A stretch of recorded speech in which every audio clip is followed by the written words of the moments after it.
And we're live. Hey guys, welcome back to Whiskey Charlie, the War Game Chat, our monthly show on YouTube. I'm your host, Mo from Mo's Game Table, and joining me are my two awesome co-hosts, everybody's favorite Gimp with the Limp, the Gimpy Gamer, Nate Rogers. How's it going, Nate? Another glorious day in the core, man. And the Wargaming Wizard from Oz, the notorious Wargaming Wizard from Oz, Kev Sharp from the Big Board. How's it going, Kev? Somewhat less fantastic than Nate, but nevertheless fantastic. Not a glorious day, huh? It's not a glorious day, and there's no core.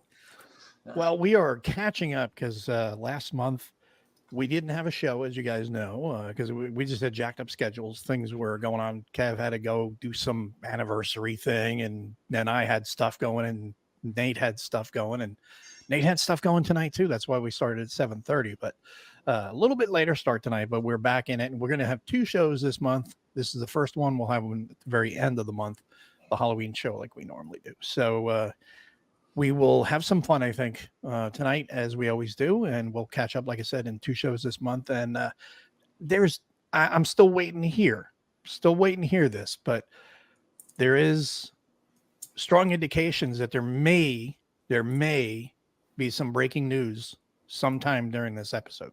So stay tuned for that. Rumor has it, film at 11. Yes, film at 11. So what have you been up to, Nate? What have you been playing?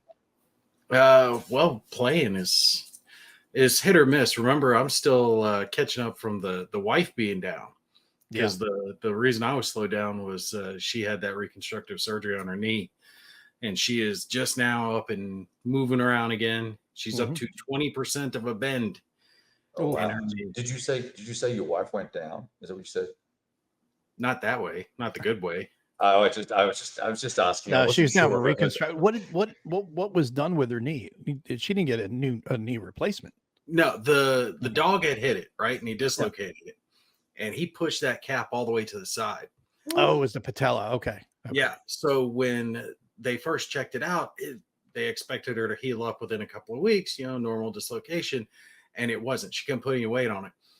So they end up scoping it, do the whole thing, and they're like, yeah, we're going to have to go in there and reinforce everything, because part of the bone structure, hers just didn't fit quite right, and the ligaments never snugged back up. Mm-hmm. So they had to go in there. They used donor ligaments. I think they said pig. I was chuckling at her. I'm like, you got a pig knee. But they had to do the whole nine, putting the screws in, doing the orthoscopic crap, and she's still in a brace now. For weeks, she couldn't even bend it. She could put pressure on it, but she couldn't bend it. So that's why I was, busy and occupied. Couldn't do the show because I was having to take as much off of her plate as I could. But now, she's moving around good. She can finally drive again. Seats all the way back. Yeah. So she can actually get in the car. We're hoping by like Thanksgiving she'll finally be out of the brace and actually, moving around again. So when she was in the brace, it was the one that just kept her leg straight, right? Yeah. Because she's still in that now.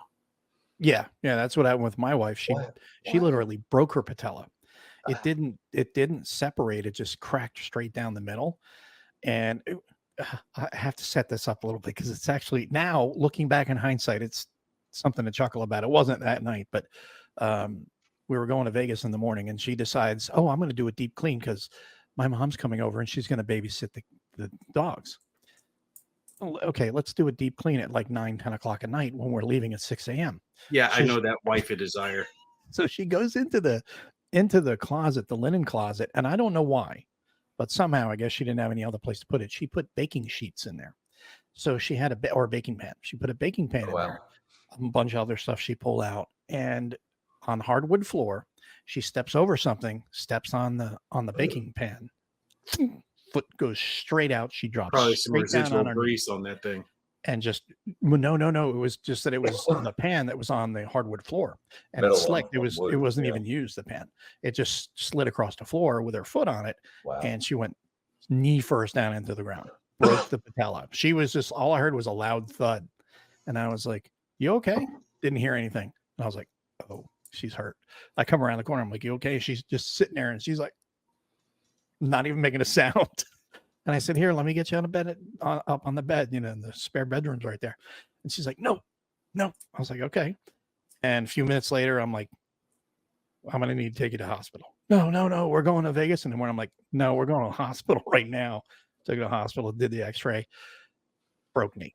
So he's like, I'm going to put you in a brace. And she's like, but we're going to Vegas in the morning. I says, no, we're not. Yeah. Like, Vegas is at over. this point, I'm like, we're not going to Vegas. There'll be no dancing. There'll be no pole dancing. Exactly. So, because she's like, well, I still want to go. I'm like, yeah. What is the one thing you do in Vegas aside from gamble? You walk all up and down the Broadway. Yes. I said, you're never going to be able to do it. So, no. And So that you're not was the gonna push story her on in a that. wheelchair, right? You're not going to push her in a wheelchair. And I'm not pushing you in a wheelchair for whatever, 5 days. Park her at a penny slot and leave her there. Go have your own fun for a little while. Just come back, push her to the bathroom every few minutes. You'll be fine. Just attach your bag. She'll be good. I was stationed 29 Palms and I went to Vegas. Mm-hmm. And I'll tell you, having a company-sized unit of Marines descending on Vegas can result into one hell of an evening. Oh, yeah. We all had a good time, but don't remember quite all of it. We Not supposed to. Yeah, a lot of alcohol. Yeah. As far as games, brain cells. As far as games, though, I finally covered that crossing the line, Aiken, 1944. Aiken, like your wife's knee, or Aachen? Yeah. See, how do you pronounce it? I wasn't going to go there. Is it Aiken or is it Aachen? Aachen?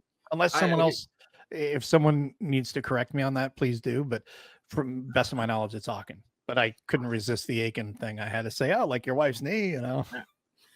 No, I felt bad because Volca had evidently sent this to me a while ago. Yeah. And I covered one of their other games and I set it on my shelf, the Aachen.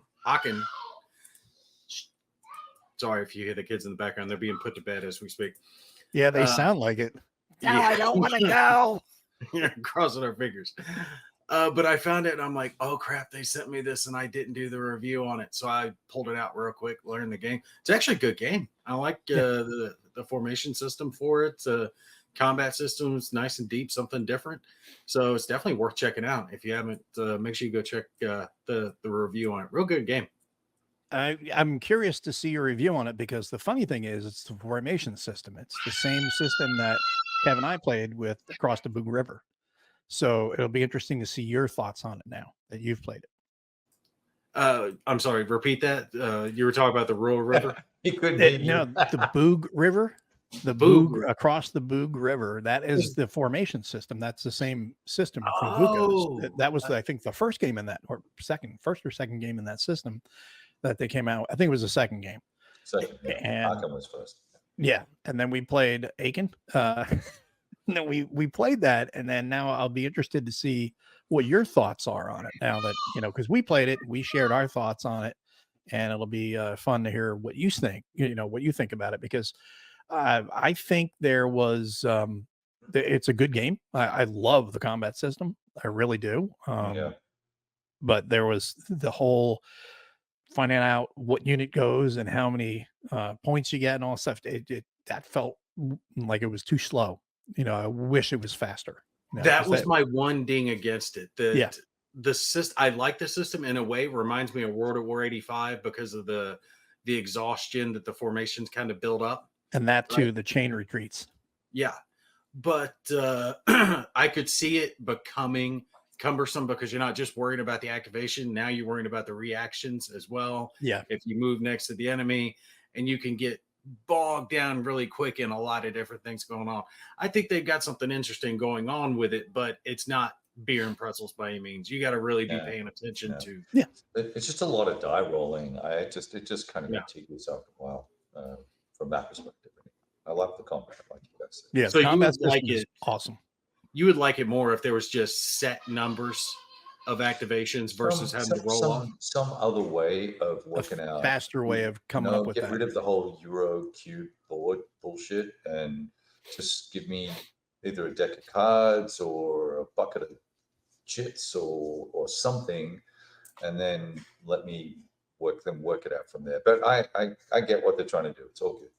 Or even like a 2-die roll of some sort. A 1 is this unit, a 2 is that unit, or whatever, and then whatever you're on the other die, whatever the roll is, that's how many activations you get.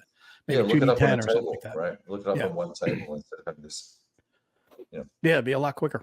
Think about it this way: the way the formation system is set up now, yes, it is cumbersome. It can get fiddly, but it does a good job of showing the exhaustion that the formations are going to have if they Mhm. keep getting activated time and time and time and time again. And you might have one turn where you slam it and do a lot with them, but then that next turn you're not going to be able to form near as much as you did previously. Sure. And if your opponent pays attention, they can hold back on the turn and catch you with your pants down when you can't react, because you get less action points when you're reacting versus when you're activating the formation. So if you have less of an ability to react, and then your opponent has more points available to them, they can push back whatever advance that you just made. I think it does a good job of simulating the fact that you've got to make right choices when it comes to it. But yes, it can get cumbersome and fiddly. Yeah, and it's a reboot of the original Crossing the Rhine, and similar system. And I think they just enhanced it, made it prettier, put some colors on it, some bits and pieces, and maybe tweaked the formation stuff. But it is a reboot of an older system that they've reskinned, and then they did Book River and whatever. So it's cool. Mm-hmm. Yeah. I'm definitely gonna have to check out What Boot else, River. man? What else have you playing? I did have one that's getting ready to hit the table. I covered Stuka Ace from Lock and Load Publishing. That one, is it shipping now? I can't remember if it's shipping now. We'll find out. I don't know. Well, I thought Stuka had already had arrived. I might be mistaken, but yeah. No, you're thinking of Stuka Joe, who said the Boo game had bugs. I see what you did there. But yeah, I covered Stuka Ace. That one's it's a chart heavy solo game. It's the Hunters. It's Silent Victory. It's a game of that ilk. If you like those games, you're gonna like Stuka Ace, right? And a friend of mine named Kevin actually sent me the other one, Compass's version. What's it called? Storm of Steel. The other JU-87 Stuka Ace. I haven't played it yet, but I've got it on the table. I'm going to cover that one next. That'd be cool to compare the two. What's the JU-87? What is that? What kind of plane is that? Oh, we lost him. Nate, what kind of plane is that? A Stuka? No. What? I'm not missing. JU-87 Stuka. Stuka, yeah, no. I was thinking about another plane. I wanted to see how he said. You know what I'm talking about, Kev? The plane I'm talking about with the JU. Which one is the? Is Kevin frozen? I'm gonna have to give it away. I'm gonna have to give it away for him. I want to see if he was going to say it's like there's Junkers planes in what do you call it? Oh, a Junkers. Aiken. The Junkers. Yeah, it's called a Junkers. I know what it's called. Is that the same number for a JU-87 Junkers? Yes. Oh, I did not realize. I'm pretty sure. Actually, let Stuka Joe tell us. I would hope he would know best. So, anything else on the game front aside from those games? I'm trying to remember. Most of it is stuff that I already talked about previously. I did some digital stuff that I haven't talked as much about, but bye, Mo. Did we lose Mo? Kev? Well, that would be a problem. All right. Well, to talk about digital stuff, Scramble for Battle for Britain. That is getting ready to come out. There's a demo for it now on Steam if you haven't tried it. Real cool tactical game, dogfighting.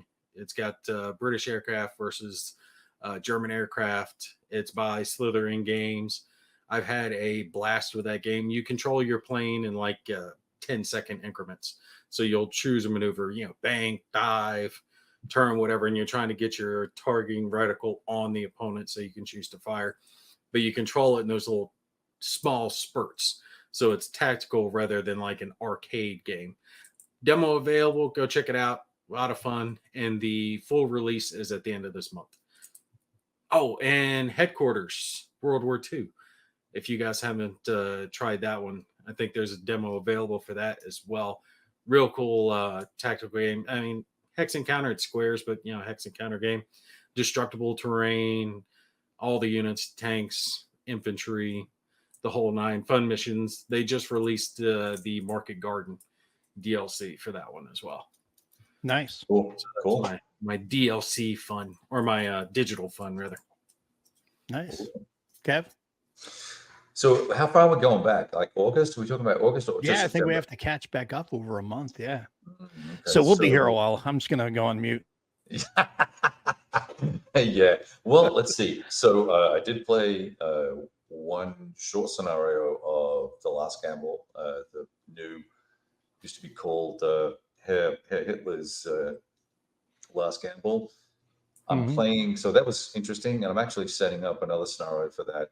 Or at least thinking about playing another scenario for that. The December 22 scenario, kind of the high tide scenario. I'm playing on Vassal Ardennes 44. I think we're on the December 18th or 19th for that. I'm actually doing okay as the Germans there, but it's all about to come a crashing halt when the 82nd and 101st arrive. I got one quick play of Assault on Gallipoli in the new game from who I think Hexasim published it, and it's a second edition. They did a private publishing company called Gecko Games. An Australian chap made the game. It's basically the Stormover series with a few shiny bits, big board, nice pieces, nice counters and stuff like that. Oh yeah, that's right. I remember seeing that. Yeah. Yeah, and it's fine. I mean, I'm not a huge Stormover fan, but it's interesting. Played Battles for Battles on Napoleon Volume 1 ILAO. Played the full campaign scenario for that. I got halfway through and I stopped because the rules still need work, which is a bit of a disappointment, but there's a 1.5 coming. And I think there's just lots of clarifications and missed opportunities for better rules. Gorgeous game, interesting mechanics. I would put it all the way down on the, let's see, I guess on the left-hand side of complexity. Pretty straightforward, but just not well presented in the rules. It's less complicated than the Rising Eagles system, but it's still very thematic, and of course it's a stunning looking game. So there's that. I'll try and be quick here. Played Next War Iran, that arrived. I played the campaign of that. That's the second time I've played. Played a playtest version. I actually got my name in the box with the GMT dudes. And they sent me a free copy. Mr. Fancy Pants. Yeah, I know. Look at me. I'm all legit now. I'm a GMT homeboy. I gave that copy away. That has been received in Florida. Hopefully, it won't be floating down the river to the beach after this horrible hurricane that's coming. Yeah. Played Raiders of the Drop Zone. Did a quick. I didn't get as excited about it as I wanted to, but I didn't invest it very much time. It was more of a, let me have a quick look at it and see if I want to get more involved. I played 3 or 4 turns. I think it's interesting.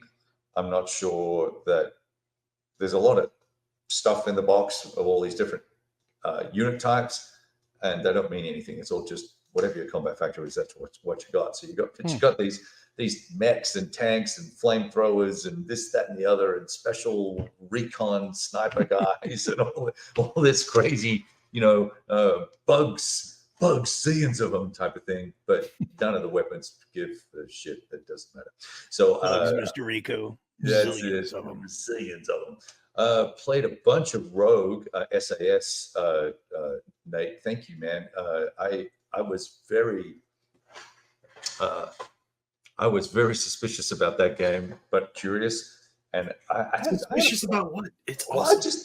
I know. It just looked really goofy and cartoony, and it's actually a lot of fun. And it's actually got some cool tactical shit going on with it. I think it's a cute game. I really like it. Played 3 scenarios now, and It catches you, doesn't it? yeah, it's really cool. You get those little guys running around trying to sneak through. It's not all about shooting and stuff. You got to be sneaky, and bad stuff happens all the time to you. It's awesome. So that, and then a couple Hold more. on, let me interject real quick. Yeah, go ahead. Yeah. Just a FYI, they are doing another Kickstarter. They're going to be doing an expansion pack for SAS Rogue Regiment. Nice. Cool. I'll probably get them. Yeah, I'll probably get them because that was fun. Yeah, they just announced that a few days ago. I got two more left. World War 85, got the final production copy of that. Played that. Played 2 scenarios or 3. I forget. I think maybe 2. Just the standard, fantastic World War 85 production quality. Great counters, new counter types. So they've got some new circular counters for information counters, which I actually really like because you can still see the units when you put these little disruptor markers on top. That's pretty nifty. Fantastic latex maps came in the mail as well for like I think they're $20 on the Kickstarter or something like that. Wait, if you want to grab latex maps. The canvas, canvas, latex, yeah. whatever they are. Kansas. They're plastic. They're plastic. You got Nate's attention. Latex. Isn't it some sort of, isn't it latex coated or something like that? Yeah, I think it's like got a backing of latex or something. Yeah. It's not a rubber suit, dickhead. Okay, so so Got him all excited for nothing. Yeah, he's like Speaking of devil, and here a bunch of that. Yeah, there it is. Hey, Dave, how you doing? So that, and then the last one. Oh, I'm playing A Raging Storm, and I've been playing like a complete just idiot with that. I've had to restart it 1.5 times. So I just have not been very focused with that particular title. I was having a few issues, but that's a TCS title from Multiman Publishing, and I think that's pretty much everything. That's what I've been doing for the last 2 months. Really, that's it, slacker. I think that's it. Yeah. Way better than me. It's been pretty simple for me. I've gotten several games in, just have had zero time to do it because, as you guys know, since mid-May, it's been head down literally on just 2 video projects. First one was Last Gamble, and then the second one was Aaron Armor. And we're now in the final edit portion of Aaron Armor, and to get 60 videos done. And it's like 11 hours of video. So it's tough. But NATO like this. This came in. Purple Haze. Yeah. Oh, Need to get the expansions on that too to see how those go. But I had previewed that a few years ago, and they sent me a copy, so I could see the final production. See how it comes out, final production copy. Because when I played the preview copy, I was curious about how I really liked what they were doing. The whole idea. It's not. I don't want to say it's a war game per se. It is definitely a hybrid board game type of thing. Right. But the war game aspects are fairly light, but there are decisions there, and it's an experience more than anything else. I think that's what really is interesting about it, is it draws you in and you're part of a story. And I like that aspect of it. I thought it was pretty cool. So I did play, there we go. And lock and load. Dave says he purchased Purple Haze because of me. Well, they have, I think, 4 expansions. So I'm going to have to, like I said, get those. Corvette Commander, that one, or Corvette Command, I should say, from War Diary. Got that one. And I finally said the other night, it says, I'm taking that off. I'm not doing anything. I'm going to play a game for a change. So I actually sat down and played that. And that's a neat little narrative type of game. It gives you a story as you go along. You move from sector to sector, and then you're determined, you flip over the counters and you see, is there any contact or is there no contact? And if there's contact, then you have to draw, you draw a card to see what type of submarine it is, a type 7 or a type 9, and then the distance it's at, whether it's long, medium, or close. And that also is dictated by weather, because you'll have some, if the weather's good, the sub commander, if he's long, he's going to try to engage from a long distance, which is harder for you to spot if he's on the surface. So it makes it more difficult for you to pick up, and the better chance for them to shoot and attack.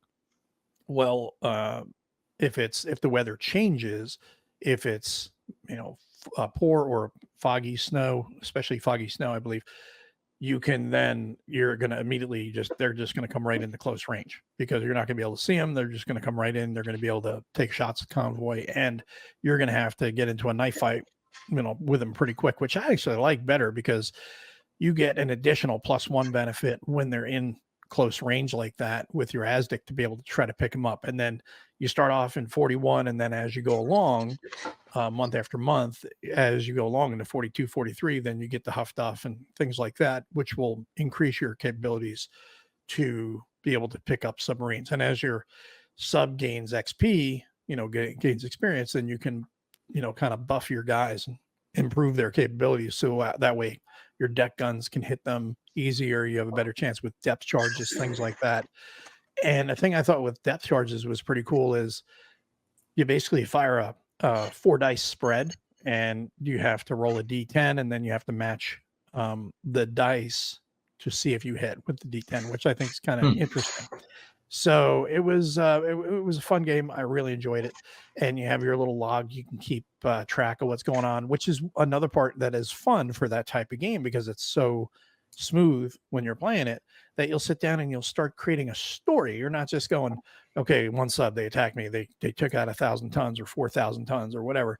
They hit one of the things. You start adding in, oh, they took out an oil tanker. I lost 2,000 ton oil tanker. And, here's a 3,000 ton freighter or whatever. You can even add in names if you want. And you put in your own time. They do tell you that time is 24 hours or a day and a half or 2 days, but you're putting in your own time. It's like, oh, it's 21:33, and here's what's going on. It's foggy and snow, stuff like that. So you can kind of create your own story as you go along if you want to.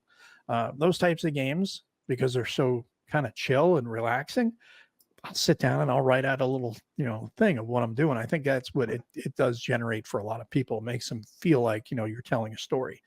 But they got to flow easy. You can't get bogged down in rules. No, with a game like that. It'll take you out of it. Yeah, it flows real easy because basically they come in, they attack, and then you try to detect them, and then you're basically you're chasing them. If you detect them and they're at close range, you immediately drop depth charges.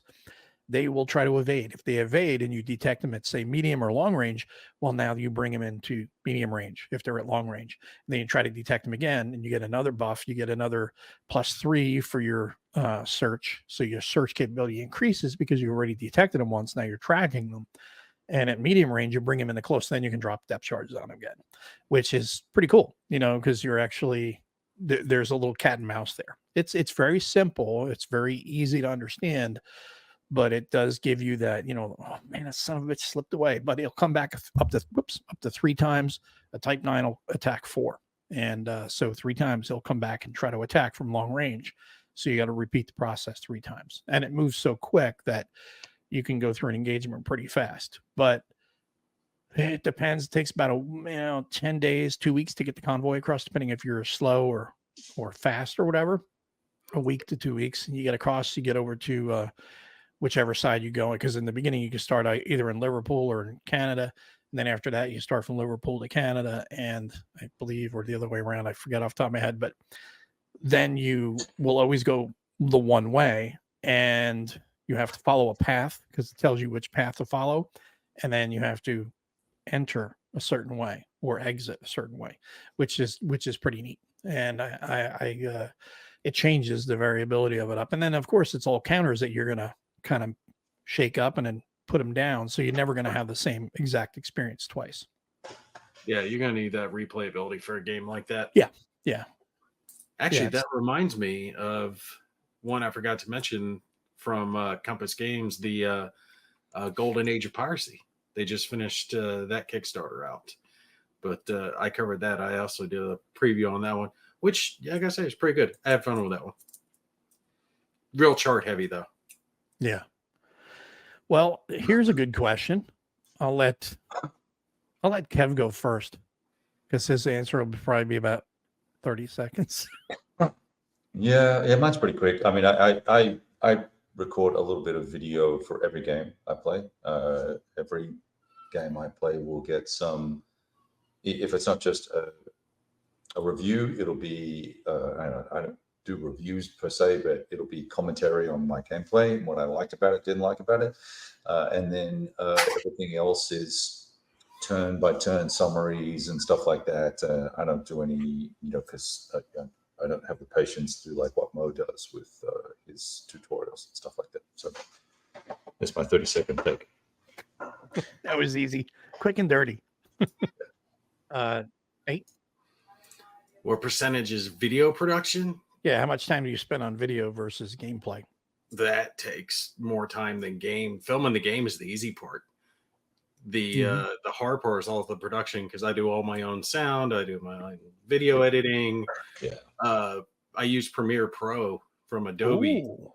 and they have come up with their latest update has a beautiful button because I used to have to go in there and manually adjust all That's the why you've audio. been putting yourself on screen. It has a button that says beautiful, and you're like, Yeah. oh, it Yeah. makes me Almost, beautiful. I'm putting myself in on the screen now.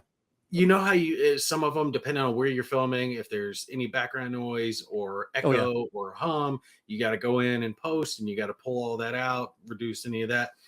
I used to have to go in there and manually do that for every segment the whole way through, and it took forever to get across it. Mm. Now there's a button, enhance speech. I hit enhance speech and just leave it.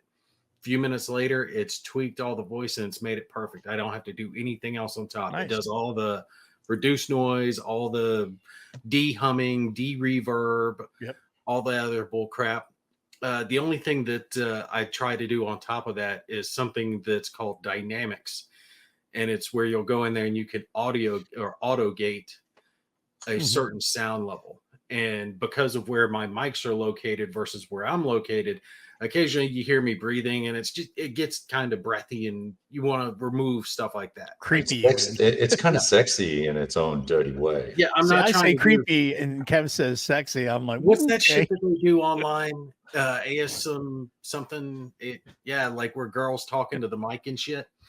So I cut that crap out, but you have to go in there and audio gate it. So you have to pick a certain decibel level, and it'll automatically cut out any sounds below that. Dude, well, you're like next level pro. I turn my phone on, press record, and if it works out, great, Upload.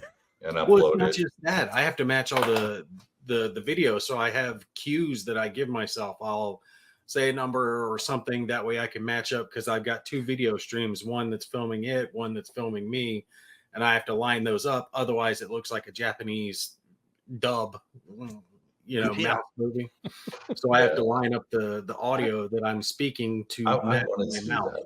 Yeah, I wanted to do all that, and then I started looking at it. It's like, you know what? I really don't This care. is enough. work. Screw this well, shit. it's just work, and like I used to do those stop motion videos, and it was an hour of recording and work and edit. It was an hour of editing for every minute of gameplay video that you saw. Mm-hmm. And you do tutorials, then you stuff something up. You got to go back and re-record it, and then you say something else different. Well, it's not just that. You got to remember, I'm epileptic, and I've caught seizures on my recordings before. You should share those. Are they fun? No, it's not grand malls. It's petite malls. It's the small ones. So you'll see my hands or me in the video, and I just stop and I blank out for like 20 seconds. Like that. Yeah. Then I'm gone. And then when I come back, I have to edit that part out because it's 20 seconds of dead We have air. to edit this whole thing out because we have to put a picture of him just smiling or something Did like you? that. Right now. You totally went off screen, dude. What happened to my camera? That's why we laughed, because it was perfect friggin' timing. Talk about the odds, man. What are the freaking odds? That's hilarious. We make things happen like that. I wonder if my. Meanwhile, I've got some light is flickering. I don't know what's going on. Can you see a flickering light? Is it? I don't see anything flickering right now. Maybe it's just too low to be picked up on the camera. Oh, that's cool. I'm gonna go put my light back on then. I turn all the lights off because I thought it'd be really annoying for the viewers. See, that's about as much as I care. Did anybody else notice that? Did it bother anybody else? If it did, too bad. No, I mean, if it did, let us know. But because I'd like to put the lights on instead of having the dark. What the hell? Yeah, whatever's comfortable. Go ahead and do it. Okay, Nate. What? I'm still here. I'm still here. But so this is what we talk about, and it takes time to do editing because things like this happen. But in post, you can do it with no one around. Yeah, for some reason my video has cut out. Now let's see if it's finally coming back. Shut up, Fango. My camera, it's still giving me that waiting for connection. Sexy Hexy in the house. Nordic is here. Aaron is here. He's the guy that plays Akin. He plays Aiken. Aaron, Aiken with Aaron. Why is my face on your screen? That is really friggin' creepy. Here, we'll go over here. There you go. Okay. I was holding up my camera. I wanted to make sure I fixed it before I put it back on. Give me just a sec here. There we go. All right. For some Behaving reason, yourself, at least for right now. Okay. That means you Wi-Fi need more cord- whiskey. I don't know what the hell went on with that. It just blanked out there for a second and it lost me. We noticed. Yeah.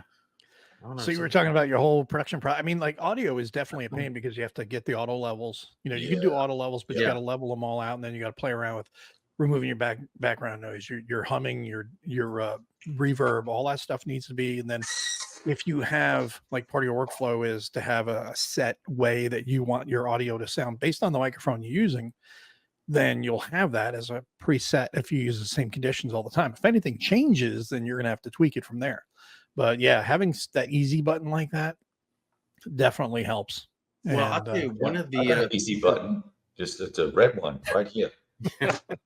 I got a couple of pieces of gear that really helped me out. One is a stand that holds my camera and it maintains it in whatever spot that I put it.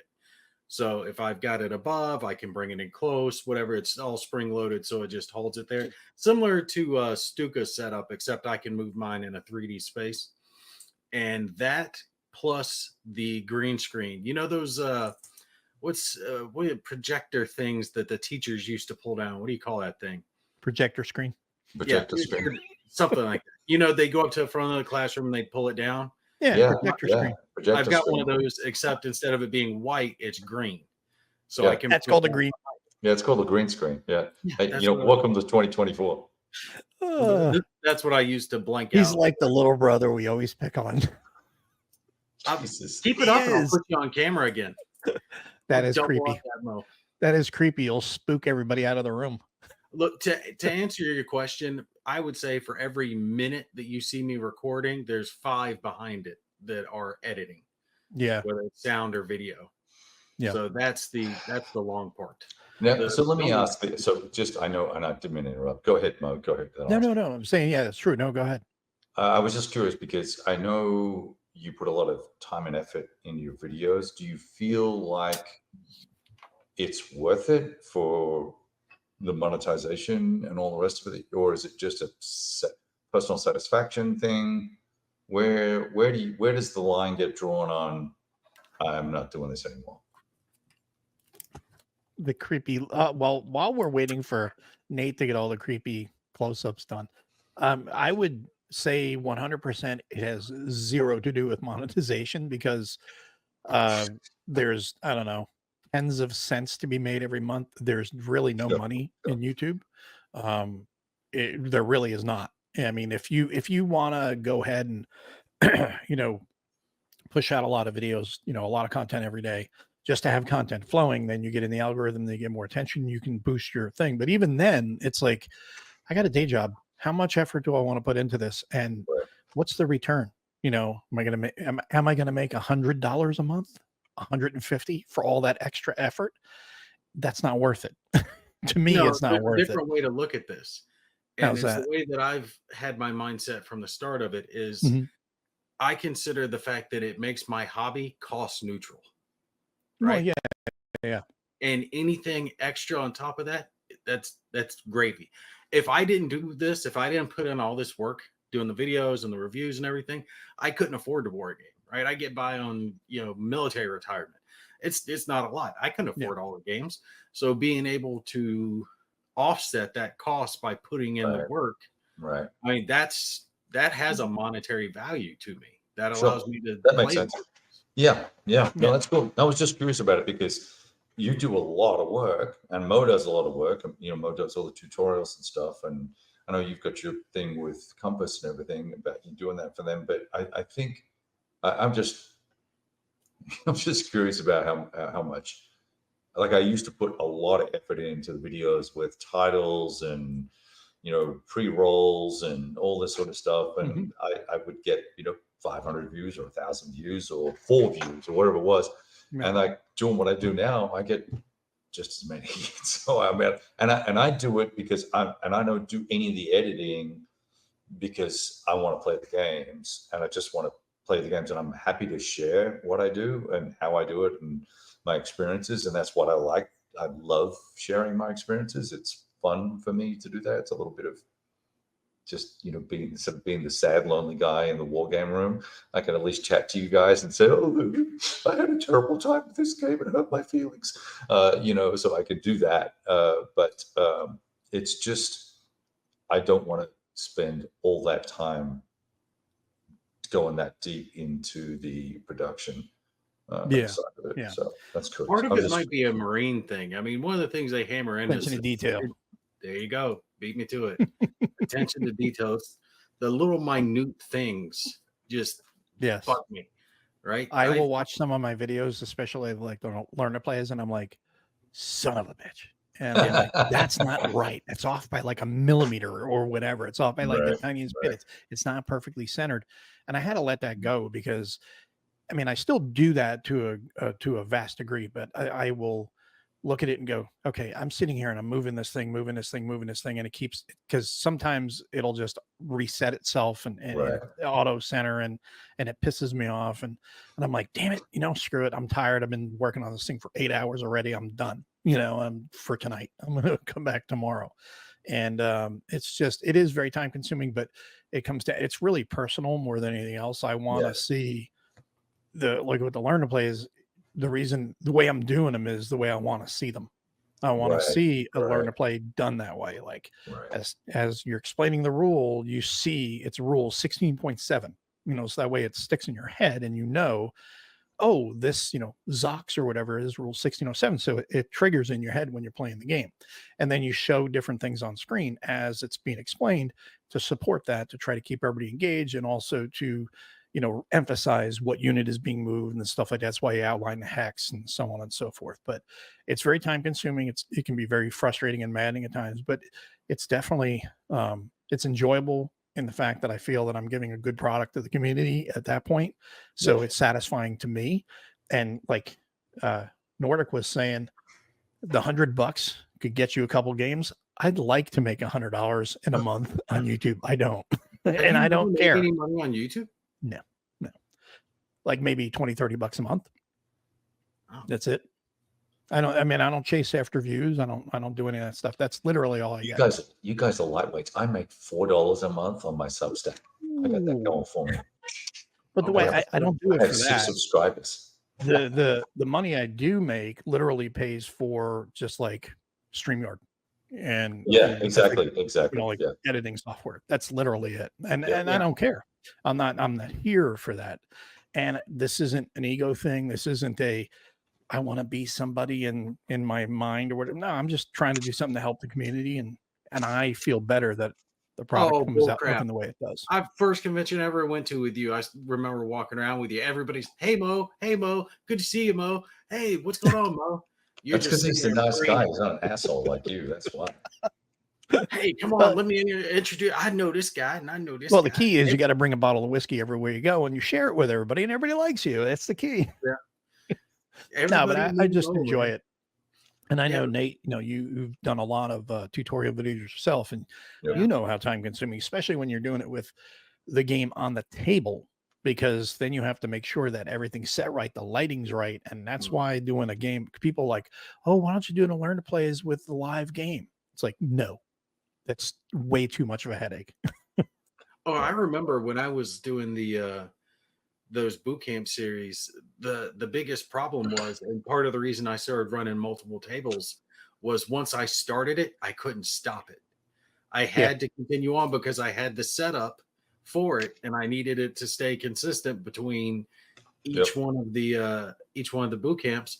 So for however long it took me, 2 months, I was cracking out as many of those little 5-minute videos as possible. I think the most I did was something like 7 or 8 in a week. And I was getting 1 a day, 2 a day done, just depending on how quickly I could crack them out. I was just catching some of the comments here. People are watching the hockey game and say, wow, guy slashed a ref by accident. Never seen that before. Yeah, you get hit with sticks accidentally on an. Hey, how's it going? How's your knee?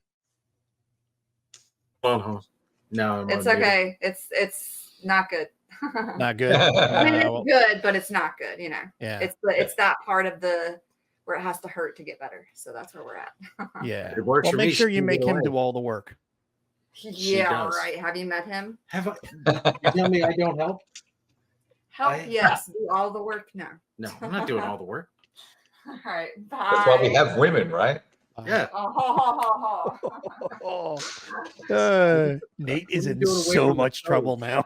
Just give him that one. I'll give it to him. I'm putting him in the hallway. All right. Love you too. Love you. Yeah, but yeah, you'll get hit with sticks, you'll get hit with pucks. And that one of the easiest things if you want to get a referee's attention is clear the puck when he's around. And just clear it up the boards that he happens to be along. And Don't they wear yeah. pads? What's that? They wear pads. You ever been hit with a hockey puck? Nope. I I've only have, been on numerous times. once. If when you're reffing, you have less pads on than the players do. You have a girdle that helps protect your hips and your tailbone and your thighs to a degree. But if some guy just winds up and takes a 70 or 80 or 90 mile an hour slap shot to clear the zone, if they're on a penalty kill and it goes up, up the boards where you're at, you get clipped in the back of the knee where there's no padding, you're going down like you've been shot, dude. Painful. So let's see what else I got to catch up on. I'll tell you what, Stuka, there was only one series I did that I did so badly, I pulled it down and reshot the whole thing. And for some reason, I had gotten the shooting rules backwards. The high was low, low was high. Basically, I was saying the exact opposite of what it was supposed to be. No. And I didn't catch it until after I'd filmed 2 or 3 of the videos. So I was like, no, that's a little mistake I'll leave in just so I can annotate it and point out to people, hey, I made a mistake here. Don't make the same mistake. Yeah. Sure. But that one was blatant. It was so bad I couldn't do it. And I had to rip it down. And some people were messaging me like, no, put it back up. It was a good series. I'm like, look, it's coming. I'm redoing it. It was just too bad to leave up. And that's, Mike's saying sounds exactly what game designers make, about 5 cents an hour. And which is true when you look at the hours that are put into these games, the years that designers do. And then depending on which designer. Well, yeah, but I mean, generally the years a designer and a developer, you don't want to just throw something together and say, hey, yeah, let's see, what are we missing? Nukes. Boom. Okay. Is that a map of Europe? Is that a map of Europe? Is that a map of Europe? Are they nuke counters? I have an idea for a game. Yeah, let's throw in some kaiju too while we're at it. Yeah. But the whole thing is, it comes down to just a passion project, how much you love it, how much you care about the subject, you want to put it out there, and how much you want to give to the community, because I mean, that's really what it comes down to, is how much do we enjoy this community, how much we want to put the effort into it. But I've noticed there are some designers, they make the same type mistakes.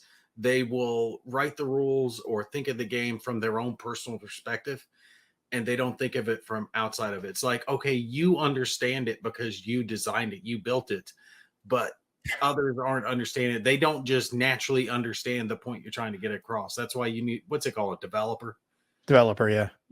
So, John, why do you hate the community word? Should I just say, I do this for all you greedy fuckers? I mean, what do you want me to say?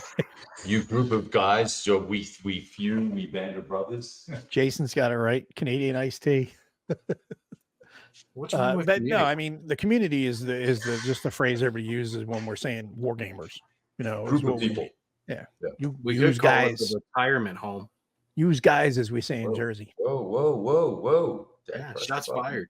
Shots fired. What's that? Oh no, I'm just I pressed the remote control. The lights went. I was saying that you could call it the retirement home instead. Yeah, there you go. Oh yeah, they do. They definitely do. But I think it really comes down to, I guess you could say that we have a fetish with doing videos. A fetish. Yeah, wow, but unfortunately, none of us know anything about history. We're not historians. We're not professional historians. It's not like I majored in history in college. Well, wait. Oh, okay. So now John says, call us war gamers, players, customers. All right. I'm going to bill you now because you are now a customer. No, I think community is better than just saying customers is cheesy. It makes us sound like we're selling product and we're not. We're just war gamers like you guys, and we just happen to like to do YouTube stuff. Anybody can do it, and we want everybody to do it. Everybody that can, and it doesn't matter what your production level is. Well, we Put don't want stuff out there. everyone to do it. Well, we want people to be involved. We encourage everybody to get out there and share their voice. I did like 20 videos last year or the year before of guys that had 1,000, less than 1,000 subscribers. There's so many out there. Just trying to get them up to that 1,000 level so they can do more stuff. Oh, speaking of which, I was going to shout out a new guy that I had stumbled across, and I was wanting to give him credit because he was actually playing campaign for North Africa. Oh yeah, I saw that guy. Yeah. Clay something. Clay. Oh, Clay Stone? No, there's another guy that's doing it too. Yeah, Clay's been around forever. He's an awesome guy. I played. Going to stick around, Nordic? I hadn't seen him before, so I wanted stick around for a little. Shout him out. Yeah, he's cool. Taking the time to play campaign for North Africa. I mean, that's some balls. He plays parts of it. He's not playing the campaign. Playing any of it. I mean, it's campaign for North Africa. That's a tremendous game to try to burn your head through. Yeah, it is, but it's not. I mean, it's a lot of paperwork, is what it is. But he's got a lot of cool spreadsheets that he's built and had other people build for him. Well, who are you thinking of? There's another dude that's playing as well, and I can't remember his name. It's completely different. He has like 4 subscribers or something. I'll have to find it. We'll talk about it next show. All right. Gilroy's here. Yeah, Gilroy is here, not was here. So Nordic says he's gonna stick around with Twisted Arm and better pour me a drink. Well, we'll pour you a drink of some Haterade. Some Haterade. We've been talking back and forth on social media about some things, and that's why I said fetish, because it's kind of the word that was thrown around. It's a word we don't use, but other people do. Because the other day there was a game that was brought up, Other Side of the Hill, I think it was, is the name of it.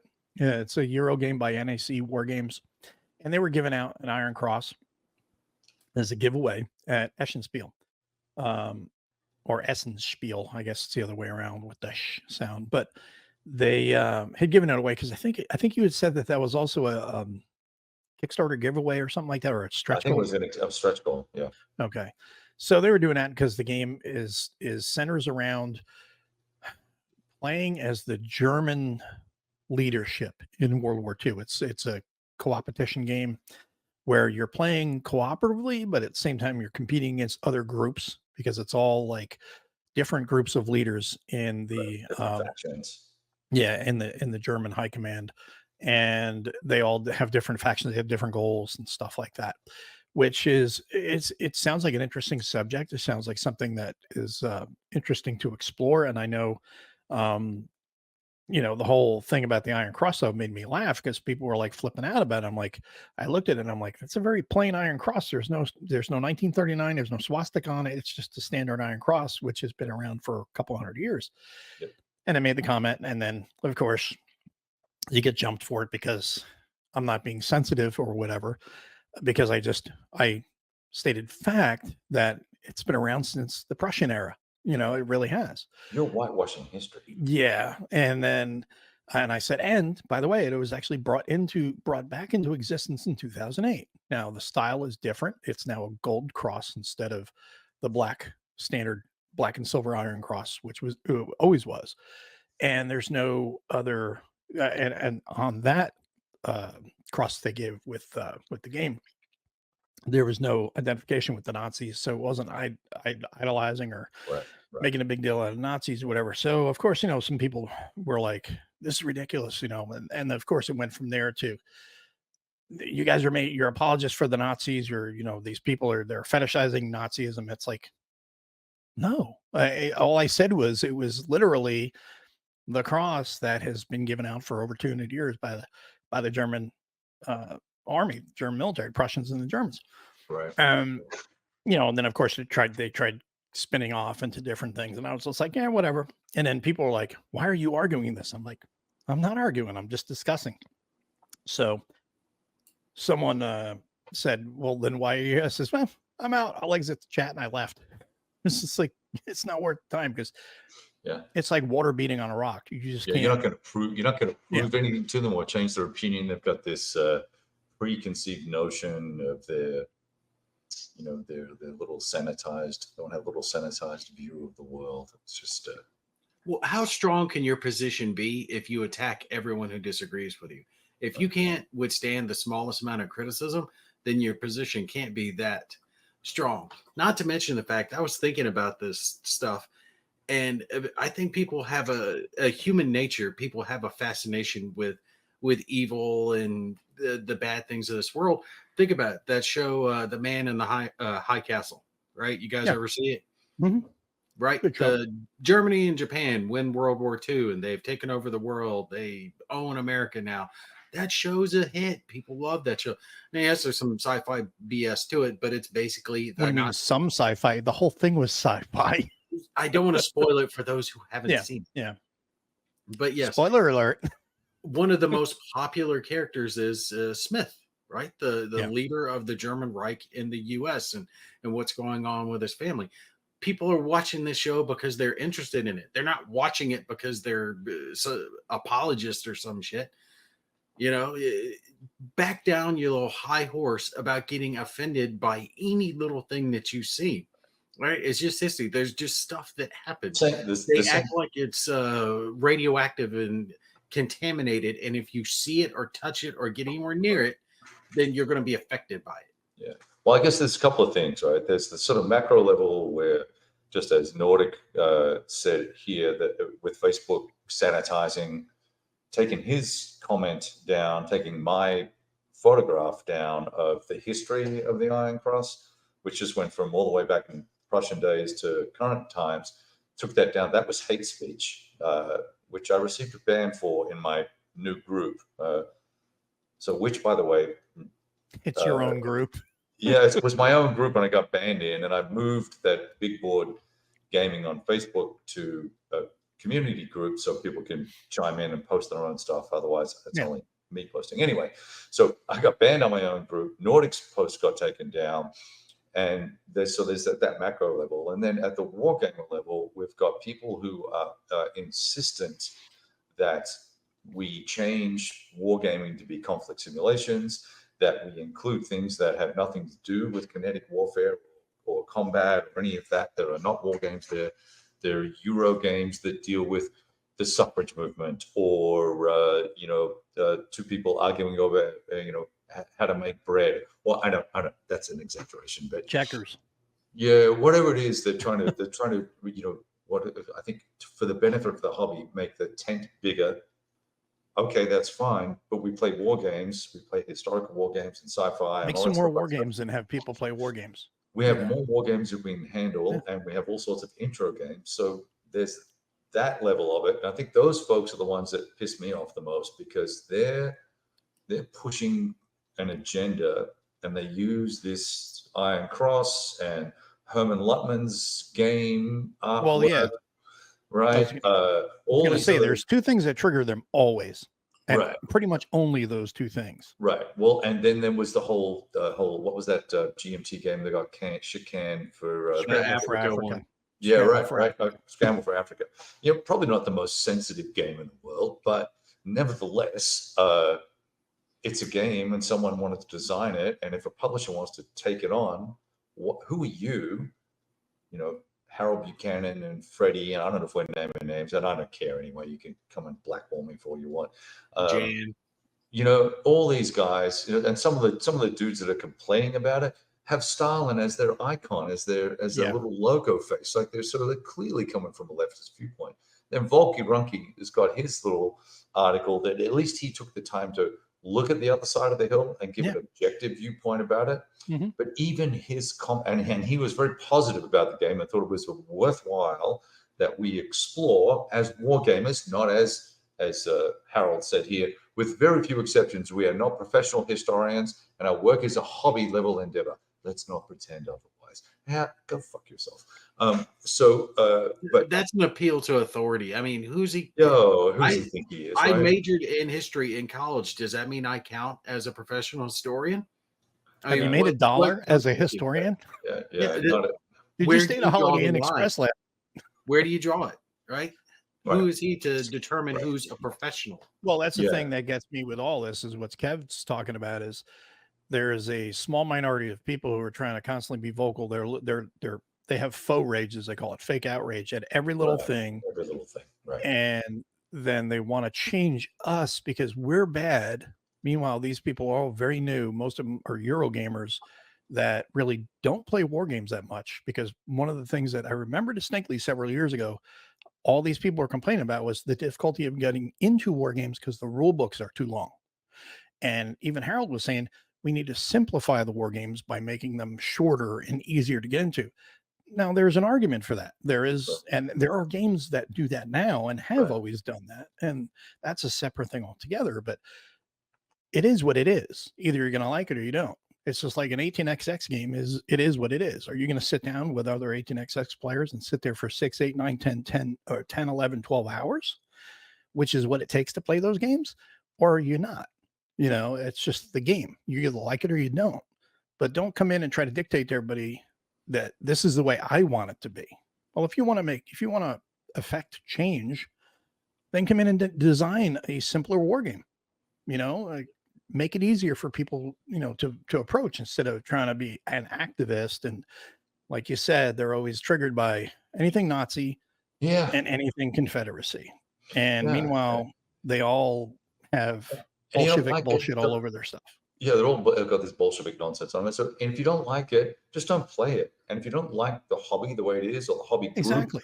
or the community group, or the Wargamers group, start your own group. You know, I'm not into sewing. I don't sew. I'm not going to come into there and say, hey, you need to include me. Even though I don't like sewing, I want you to do crochet instead of sewing, or I want you to, you know, I don't know what the They correct have right a analogy very is, but it just Yeah, no, you're right. You don't go They- into something that you're not, you know, experienced with or you don't really care about, and then say you need to change for me. You know what? I'm coming into this crochet group and I don't think there's enough war games in it. So we need to change that.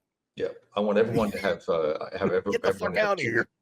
cucumber sandwiches instead of cheese sandwiches or whatever it is. It's Anyway. the fascistic mindset, right? They claim to hate what they are, but if a independent free thinker doesn't like something, he just doesn't participate in it. But if they don't like something, it needs to be destroyed. It needs to be canceled. Right. If they don't agree with it, then it's not allowed to exist. Well, that's the thing. And if you complain or you have a counter argument or a difference of opinion, immediately you're labeled a gatekeeper. And if that is the definition of gatekeeper now, then I'm happy to be called the gatekeeper by saying, no, that is not a war game. It's something else. It is literally not a war game. It is, you know, so you want to call me a gatekeeper for that? Yeah, If that makes you feel and- good, and go let for it. them continue. And if it's not that, then if you stand up and say stuff and point stuff out, and I'm perhaps, you know, a little more pointed and slightly less diplomatic than some folks, but It's like you calling know, a dinosaur a lizard.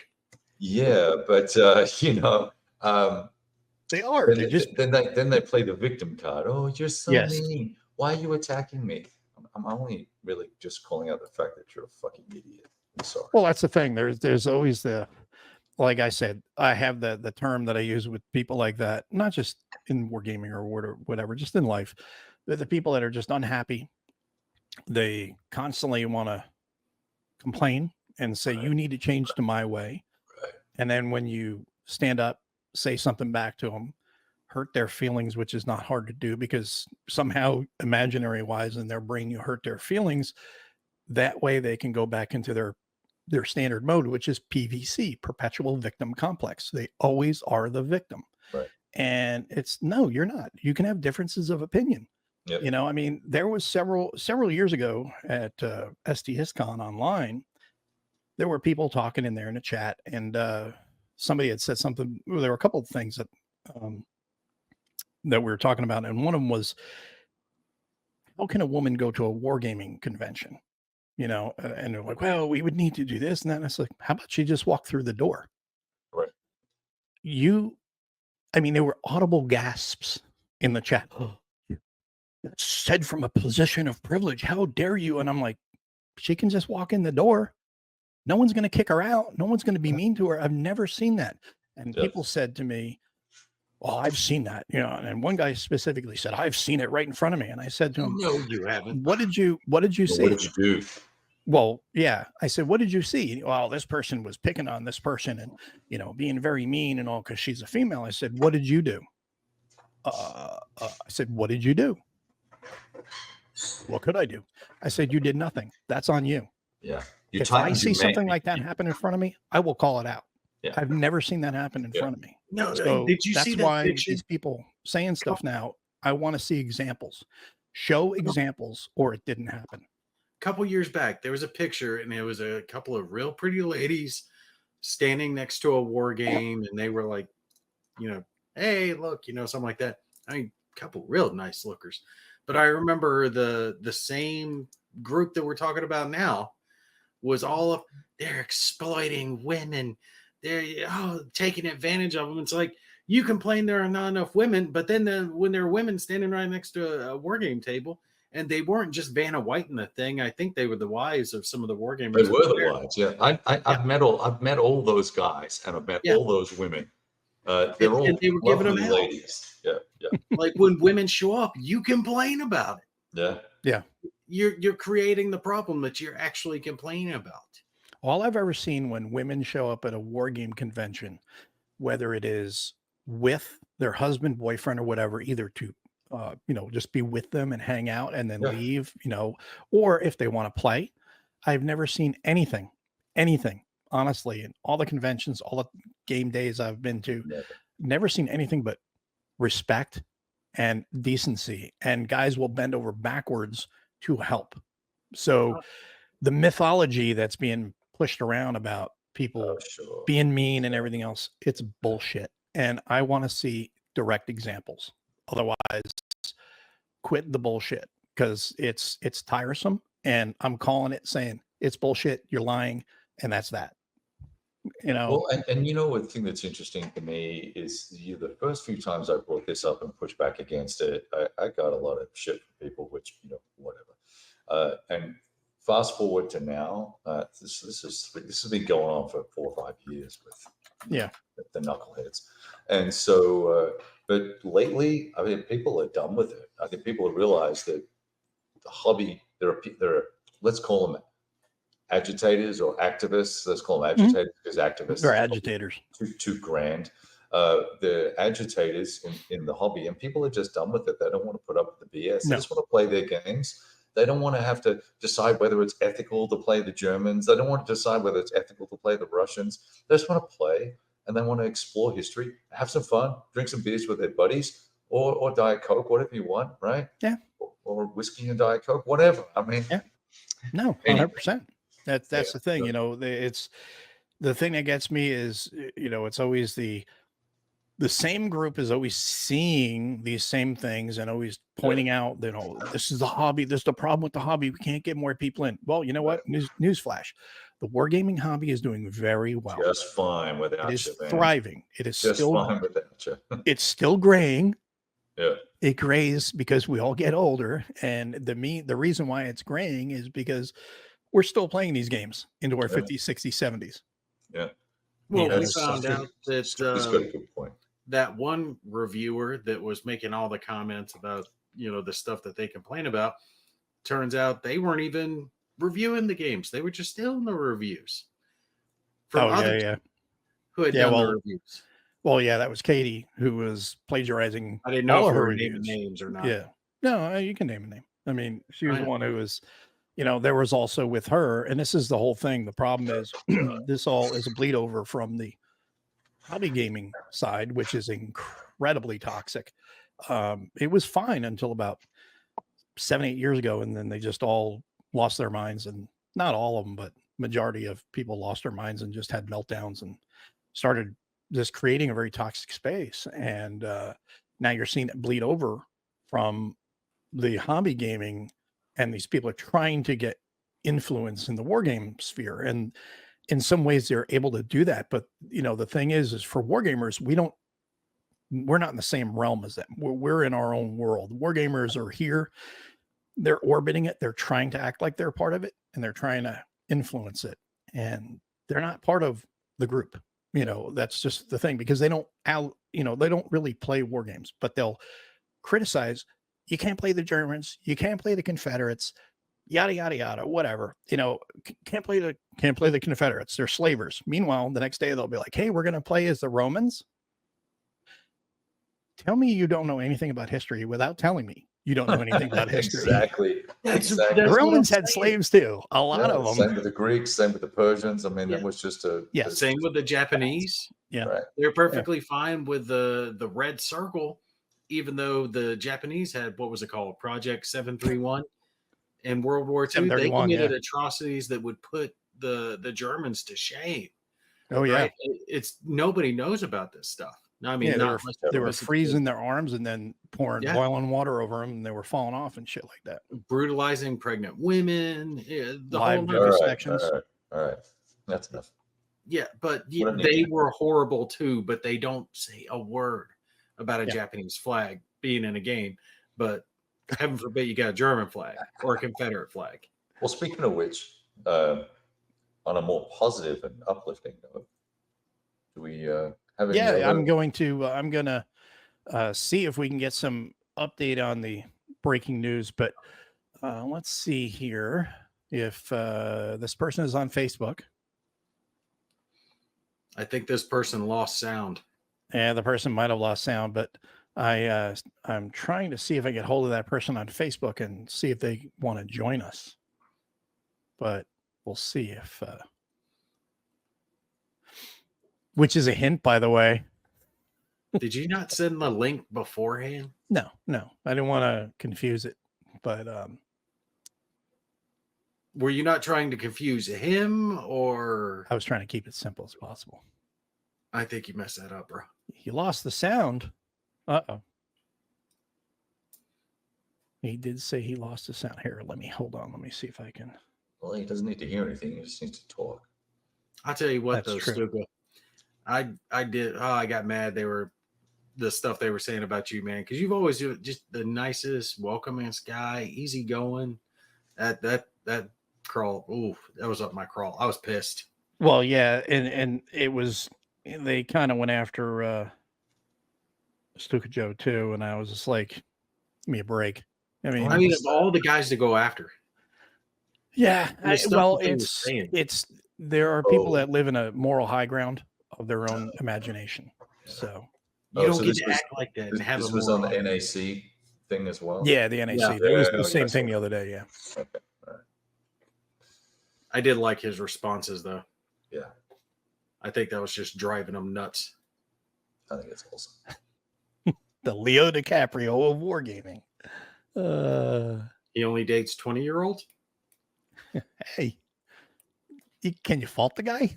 I mean, no, I don't get why people give that guy so much crap. Any guy in his situation, 20, 25, yep, okay, good to go. As long as he can handle the business. So, Nordic, you're the problem. You're problematic, and there's not a damn thing anybody can do about it. Exactly. But yeah, we're going to see if I do like this one. CSDQ. So, okay, hold on. I got some. I got a late breaking update here. We have breaking news. Oh, you finally. And look who we got here joining us. David Heath from Lock and Load Publishing. Hang on 1 second, guys. Oh, you're totally broke the whole mojo. Jeez, God. Who brought this guy in? It's a lot smaller. No, Maybe he's talking to somebody from China.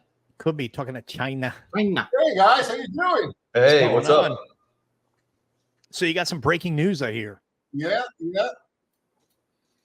I don't know if I can't show you a picture. Yeah, you can share screen. You can share. Yeah, share your screen. Yeah, Go down to present. Go down to present. Yep, same as you do normally. You know what? I'm just going to send you an image. You know what? Put up the image I sent you earlier. Okay. Oh, that's in my. Hold on. I think I did. It's on my phone. Otherwise I'd pull it up. I got it. I think it's on my phone, but I think I also have it here. Hold on. And my phone's right. Oh, I don't. Yeah. Stand by. Let's see. You go ahead and send it to me in chat. This is totally professional. This will be easier. If I just do it this way, can I just hang on? We really aren't. If you can share it, that's better. What's that? The news has been breaking for about 10 minutes now No, it's not. without actually broken. It's not breaking.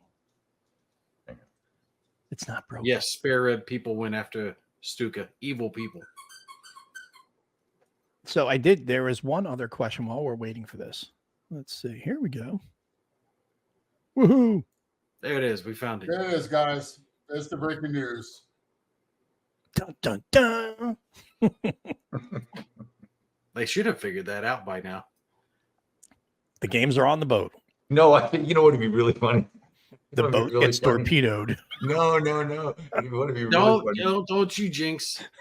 No, this is great. It would be really funny. Is if he posted a picture of a Lamborghini and said, "Fuck all you guys, I bought a Lambo." I think that would have been awesome. The game's on the boat. You should have said the game's on the boat with a Lamborghini on the boat. Yeah. Yeah. Oh, sorry, guys. I meant my car is on the boat. Sorry, I couldn't help myself. All right. Well, that's great news. And the even better news about that is the fact that, which we've talked about already, was there's no more strike with those spoiled bitches wanting more money than they're worth. Yeah. That's The cool. Chinese were on strike? No, the longshoremen. They Yeah. wanted like $11 billion more to do a job that's already half automated. And they don't want to have any more automation because they're afraid they'll lose their jobs. You know, we should do that. War gamers go on strike. Yeah, that'll help. Yeah. I don't think the publishers want that. Yeah. Oh, and speaking of which, now that Dave's here, actually, the other game that although I haven't got it set up, I am reading the rules for First Victories to use the solo bot and try and explore the solo bot. So that's my other title that I'm working on amongst those other things. Nice. Just a little sucking up there, Dave. Just to let you know that it's not I'll like take it. Yep. That was true.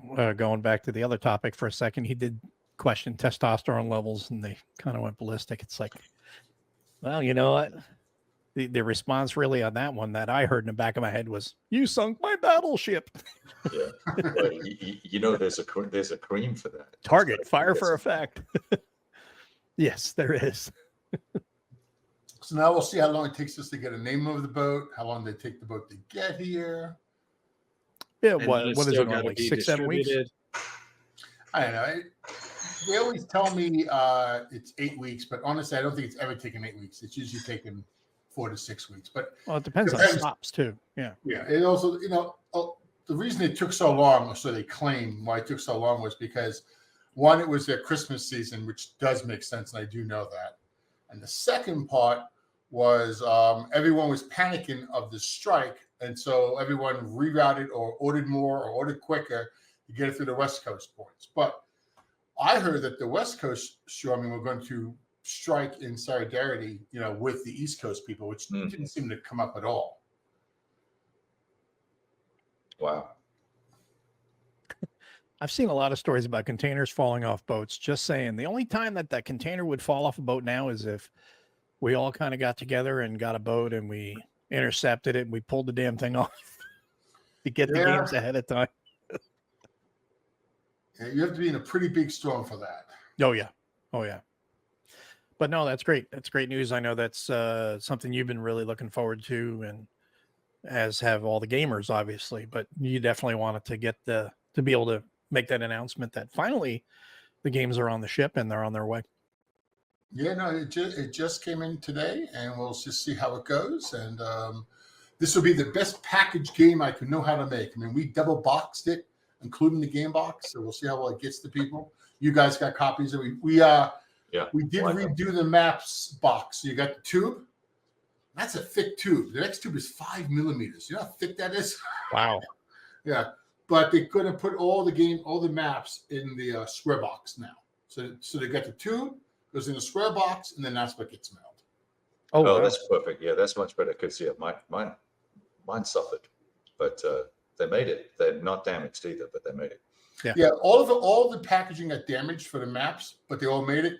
I found out why it took everybody so long to get the maps. because the tube. You never sent them? No. The tube has Don't a even- label. It goes that's around. gonna get You clipped. can't scan it. He left him in the trunk of the Lamborghini. Yeah. Yes. Next to my yacht. Left them in the cave. Yeah. Too funny. Yeah, just speaking of drama queens, the whole exercise you went through, I'll be waiting for their apology. It won't come, but I'll be waiting. No. Do you know someone doxed my wife again? No way. Just the other day. I kid you not. And if I find out who it is, I swear I'm going to do something. I don't know what, but I'm going to do something. Was it you? No, it was Kev. He's pointing at Kev. Now, I mean, we all joke and stuff like that. And we were just talking about something we don't want to see in the hobby with these whiners and stuff. No, get the fuck out if you're going to do that to people. You're going to dox them, get out. Yeah. Just don't be in the hobby. Just go, because that is very uncool. That is very, very uncool. The uncoolness about it is it's very dangerous. It is, especially for what she does for a living. Yes. Yeah. And you have to respect that. And most of these people don't understand that and don't know the circumstances behind people's lives. And you don't know that you could be putting that person in serious danger. And that's why, well, number one, it's over a game though. Yeah, I know. That's the thing. It's over a game and you're going to be a jerk like that. Well, you really need to grow up and get the hell out. Right. And especially when the whole conversation was, oh, he's taking the money and we're never going to get the games. We're all getting ripped off. And then now they've had to accept that they're going to get the game. So now it's, oh, but it's 2 years or however 18 months or however long it's been, Yeah. It's, it's just unacceptable. Well, you know what? There's so many games out later than out. I mean, I just have no idea why. Years and years behind. I don't even know why there's a complaint about it. That's the other thing too, is these people don't understand crowdfunding, because this is what happens with crowdfunding. There are delays. And the reason they think that it's special to crowdfunding versus regular published games is because crowdfunding, the game is announced, the game has shown up. Hey, give us your money and then we'll get the game done. And then it goes into a process. Games that are published go through the exact same process. They're just not getting the money up front. They're not having an update every week as to what's going, or every month as to what's going on with the game. And that game is, it was originally planned to be out a year or two ago. It's now out 2 years late. Oh, why is that? But no one cares. No one knew. Half the time they don't know, half the time they don't care, because it went through the same trials and tribulations, minus the production issues that could happen. Well, it was the perfect storm too. Remember, there was a lot of other companies that were screwing the pooch. Some of them did it very, very badly, like Mythic. So people already had a bad taste in their mouths. Right. So it got it to where when anyone was late, people, a handful of people out there started putting out the conspiracy theories and this, that, and the other. The thing that is the most ball breaking of it is, if I'm stealing the money, okay, why would you keep making updates? Oh, the updates changed. Well, why is it taking so long? You got half the crowd that wants, tell me when you have something to say, which is my personal crowd I like to stay in. Mm-hmm. I want to hear an update even if nothing's changed. But then the other half of that crowd bitches because nothing's changed. And and then the crowd that wants an update no matter what. That's not an update. Yeah. Well, that's exactly what occurred. Yep. And I just, now oh, here's all the promises, buddy. Every time I post, like, it's on the boat now. I waited. Now, I kind of suspected it was already picked up over a week ago, but I couldn't get anyone to confirm it. Mm-hmm. So I'm not going to say anything now. And then if I did that before, when it really wasn't picked up, it was, it's 2 weeks late. Well, why is it late? Why is everyone else's game is coming? I got some very unchristian things to say. That's all I'm going to say. Yeah, welcome, Mark. Hope you enjoy it. First time. Woohoo. Yeah, well, don't worry. You have us. We can say all those nasty things for you. Exactly. Yeah, that's why I'm here. Yeah, and then and these people, the people who you could tell who doesn't know anything about crowdfunding, because of those people like, well, he must be a thief because he collected the shipping when he knew the game wasn't ready to ship. And I was just like, and it took me a while to think about it. I was like, no, I didn't correct the game. In order to turn on the late pledges, it automatically gives you the opportunity to pay for the shipping. Yeah, Right. it's stuff like that. You know, it's funny because I have this super high end, allegedly, because I haven't got it yet, and it's more than 2 years late. Espresso machine coming, and it's, you know, they used to send out monthly updates, and now they send out basically quarterly updates, but they're super detailed and got lots and lots of really cool information. And we just lost Mo again, but nevertheless, those guys communicate so that we know what's going on, but they only communicate when there's something to say, you know. And so I'm not worried about whether or not I'm going to get my machine. I've seen the production proofs and all the sort of stuff and all the prototypes, but and no one there, and it's a very expensive piece of equipment. No one there is saying they've stolen the money. You know, this was a $4 million fundraise. Like, it was a big Kickstarter, and everyone's calm because they're okay. And here we are talking about a couple of $100 games, and they're losing their minds over it. It's just, Well, you know, I think a lot of it has to do with the World at War 85, believe it or not, because I think that game did so well. Not, let's say, revenue wise, but the game was so well reviewed and so well liked that a lot of let's say, crowdfunders or / war gamers got into the mix, because it wasn't until the people going crazy on World at War jumped onto the other games and they got crazy. Yeah. But you got to remember, what was it? Storm of Steel, What was the first one? I'm having a brain fart. Storm in the Gap. Storm in the Gap. Yeah. That's what it was Game of the Year. It came out. So Blood and Fury is going to be highly anticipated. I don't blame people for being excited for it. Well, the other thing too is, if you remember, Dave, when you first did your first Kickstarter, we had a long chat, and I remember it. I remember telling you, I said, you're now stepping into a whole new world. Oh, I know about production. I said, no, I know you know about production. You're a publisher. You know the gig on that. You're now in Kickstarter. Or now this one was GameFound, but you're now in crowdfunding. You have a different mindset now from the customer. The customer is, the maturity level drops, the petulance level rises, and that's what you see. I don't know what it is about crowdfunding, but crowdfunding becomes that way for almost everybody. There's a group in there that, I don't know if it's an entitlement thing or what, but I demand an answer now, and I want the game now. Dude, what does it say? What did it say when you funded? It wasn't going to be ready till May of 2025. It's November of 24. Relax. Right. Hey, look, Charles Latoro made a great point. Rebel Fury, right? Oh yeah. You know, Mark Herman, GMT, 2019. When did that ship? Last year? That was 2023, right? A few months ago, or was it last year? Yeah. I can't remember.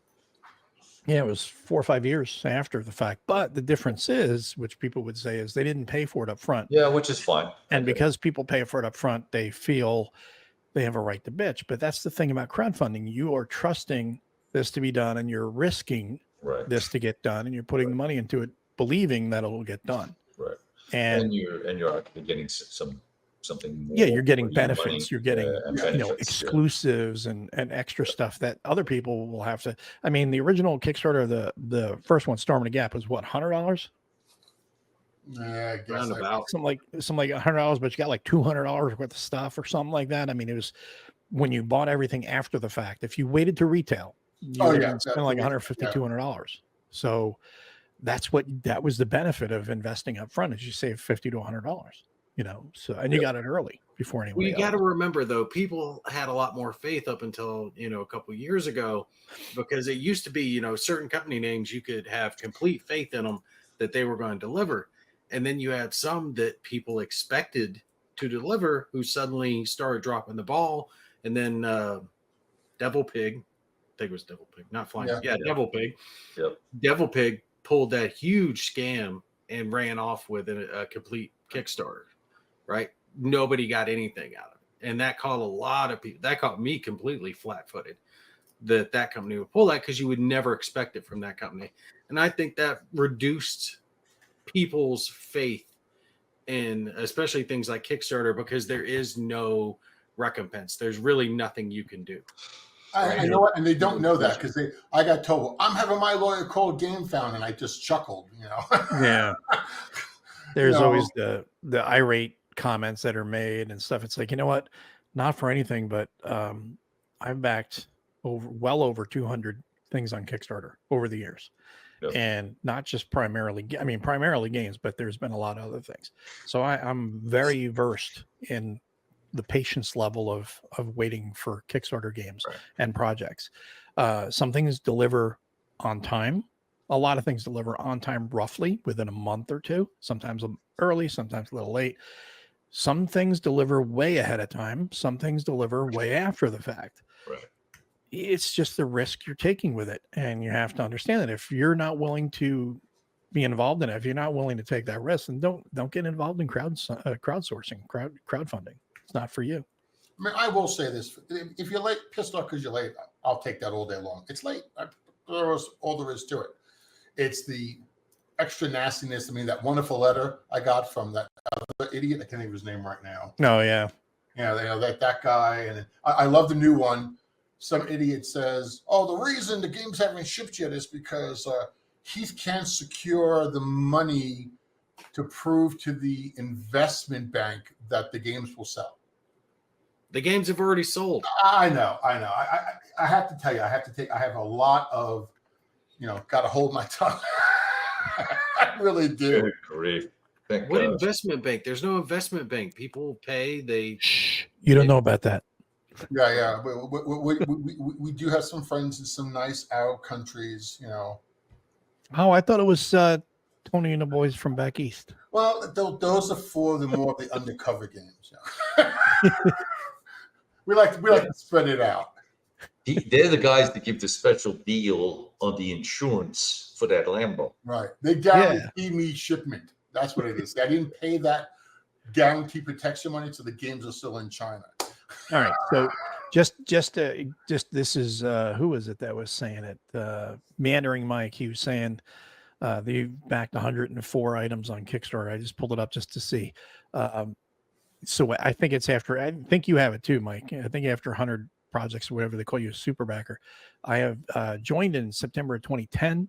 I've backed since that time 245 projects, but I don't really back very much anymore. Very few, and it's just something I've done. And there's been a lot of cool little things I've gotten in there, and there's been a lot of games and a lot of the the overwhelming majority, if not all the games, nearly all the games that I've got on Kickstarter have been sold off because they just turn out to be garbage or not for me or whatever. That's why I've become so much more selective on what I get because it's the price has gone up tremendously on Kickstarters, and now they're breaking the games up into pieces and doing all this extra, the expansions. I counted some of these 13 boxes worth of stuff that they're trying to jam in there. Kickstarter upward $500, $600, $700, $1,000 for a freaking board game. They have gotten out of control with that. Yeah, they've become abusive with it, and that's one of the reasons why I don't do it. Unless I know I'm going to play it, I'm not going to invest that kind of. Well, years ago it was the other way. It's like CMON. You'd back one of the Zombicides for like $100, and you get like friggin' 7 billion friggin' miniatures with the game. Yeah, right. I was going to say, you get the base game for $100 or 150, and then you got to pay for this, and this add-on. Next thing you know is $750. It's like the game ain't that good. I'm sorry, for $100, sure, but not for $750. Well, so I think there's a relationship. When I look at how P500s work, right?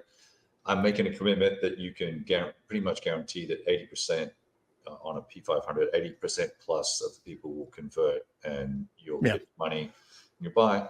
On the flip side, with Kickstarter, you're giving your money up front. And so what I look for in Kickstarter, unless I'm super comfortable with the vendor or the publisher, is I'm looking for, am I getting at least a 20 or 25% discount off a retail?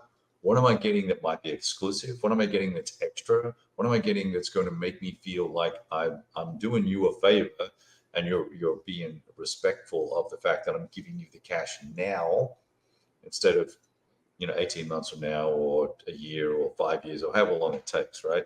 So I think that's kind of gone by the wayside. Kickstarters now, and they're just saying, you know what? If you want all this really cool shit, give me $500. And I'm kind of like, no. You know, the other thing No. Kickstarter's doing, you know, the whole reason we moved to GameFound, which I do like better, was because Kickstarter, their employees unionized. Right. Oh yeah, I heard about that. And they stopped. They have the right to cancel any game they don't like. And they canceled us. They wouldn't allow us to release on Kickstarter Heroes of the Bitter Harvest. Hmm. And that was the main reason we switched Because it over. had Devin's picture on the front. I had Devin's picture. Now you can blame Devin's picture or that he was a German. I was going to say, I don't think it was Devin's picture. I think it was Have you seen Devin? Herr Devin's picture. It was It had definitely Germans on the cover. Dave's gonna go back. Dave was talking shit about you, man. Now, No, you it's know the- what? If you went it's the if you German. went and put Heroes of Stalingrad up there in his picture, that would have got the approval right away. Seriously. Yeah, exactly. You know, Seriously, It right? really comes down to the, anything with Nazis, these people don't like is it's competing ideology. So Yeah, they immediately just go after it. yeah, Devin's here. Is he? Yeah, he just turned up. That's great. there he is. Sorry, but Wait, we did say his name 3 times. Yeah, We said Devin. he's like the witch. I thought he was supposed Yeah, to so appear in the mirror. We switched instead. over, and we'll just, I personally think these games are the best product production we've ever done. And Yeah, they're stunning. and I look at it to the point that whatever we do next will be the same quality or better, and that's it. And people buy it, great. If they don't, they don't. If I get bored, I'll just stop doing it. Devin and I get along. We enjoy doing this. Sean, he's a great help. His game designs, and for those who are never going to buy a game again, I will take out the 3 or 4 M&Ms from my bag, toss them on the floor, and keep going. Yeah, Well, really. you're not wrong about Kickstarter becoming a problem. It isn't hitting games as hard as it's evidently hitting comic books, because comic books was something else that was very large on Kickstarter. And once they did that unionized thing that you were talking about, the comic book industry crashed Yeah, on Kickstarter because they stopped any stories they didn't agree with, which was almost all of them. When they jump ship, there's another platform. I don't think it's GameFound. It's something else, but it's similar. Go or something. Yeah, I think that's it. Yeah, it's just complete bullshit that some knucklehead. It'd be like my son, who gets paid 17 or 18 bucks an hour working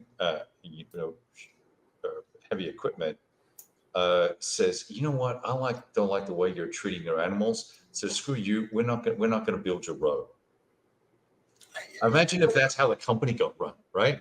Yeah. A construction company got run. It's asinine, and the fact that the owners You'd have things that. things run like we have run today. Yeah, really. I would fire every single one of those Kickstarter employees, and 0 severance. Bye-bye. Yeah. I've noticed over the last 3 years, all the outside influences is just attacking us. Like I got an issue with someone on Board Game Crap, as I call them, that we were not DEI compliant. How'd you like that one? What? DEI compliant. I'm not kidding you. The They company, must have thought I was someone else because I used to be into racing, like NASCAR racing. DEI to me was Dale Earnhardt Incorporated. So for his racing company. So that's the only DEI I know. Well, we praise all Dale, back. praise Dale. I said, well, DEI for me stands for didn't earn it. So Well, yeah, that is definitely it. But Wait, yeah, that's how are ridiculous. you saying the games aren't compliant, or the company? I think it was the company that they're complaining about. We didn't have a diverse character designers. That's what it was. It was diverse enough designers. Aren't you Italian or something? You know what? I feel like a beat down bastard at the moment. So who I know, you can whatever category that falls into. what does it matter? That to me, I will say Lock and Load, like all publishers, I think war game publishers are extremely diverse because you've got World War I, World War II, Korea, Vietnam, modern, Napoleonics, ancients, That's the diversity we need. Well, I'm bringing out my slave game soon, so get ready for that one. That'll be awesome. Can't They're wait. gonna love I'll that. buy 4 copies. Uh, cool. so I think that means now that you've got volume 2 on the boat, that volume 3 will be on Kickstarter next month. Oh, it's done already. Yeah, it's on the container ships. Oh, there you go. Yeah. Nice. So we'll get volume 2 and 3. Awesome. Well, hopefully we will see a volume 3 because that's a We'll good see. long series that could. I mean, come I from know, that. I know. Nicholas, he's deep into that, and I know Jeff Schulte. He's looking to do America Breached or whatever we called it. Oh yeah. Oh, really? Cool. That'll That'd be fun. Yeah, that'll be So real fun. those are the two the most. Anything after that is up in the air. I've canceled every single other project we had going though. And so I just I'm going to keep it down to 1 or 2 projects, and then that's going to be out. I hate to hear that though, because I know there were a lot of great projects in the pipeline. You know, the problem I found is, I know this may sound cruel to some of the listeners, but this is a lot of work. It's fun work, and it's better than digging ditches and paving roads and whatever. But it's still work, and all these guys jump on board. We want to help. We want to do this, and you give them a project, and it never gets done. Well, yeah. I mean, Charles Strength's a great example of that. That's why I finally just had enough. And there's a lot of other games like that. I just said, listen, if you're not one of these 4 games, I decided to only do 4 games a year, maybe 6. I'm going to shoot for 4. I'm going to ship them out at the same time. I'm going to make my life a little easier. And if it gets done, it gets done. If it doesn't, it doesn't. That's all there is to it. But I just felt that there was so many. I mean, Trial of Strength must have changed 18 lead people over the years. 18. Yeah.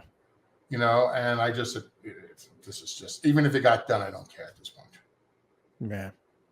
And well, I mean, it was there, it was close, but then rules issues and things like that too. So. Well, that's the other thing too. I was listening to you guys talk about rules, and I had this conversation again with the group. We were talking for work today, and I said, listen, there's 3 types of gamers. They're the idiots. Doesn't matter what you give them, videos, spreadsheets, flowcharts, they still can't understand what the hell you're telling them. The majority of gamers fall in the middle, and those guys figure it out. And if there's anything a little screwy, they can, work around it. Like I think Heroes of the Nam, from the original version, they mislabeled a leader in the order of battle. Now, we went through 4 or 5 different releases of that game. Do you know nobody ever caught that mistake? Not my team, not the public ever wrote about it, because most of the gamers said, "Oh, it's just Sergeant Smith, but it's got to be Jones because these are the right numbers," and they moved along. And then you've got the super intelligent guys that just doesn't matter. And I always tell them, I said, I don't care about the idiots.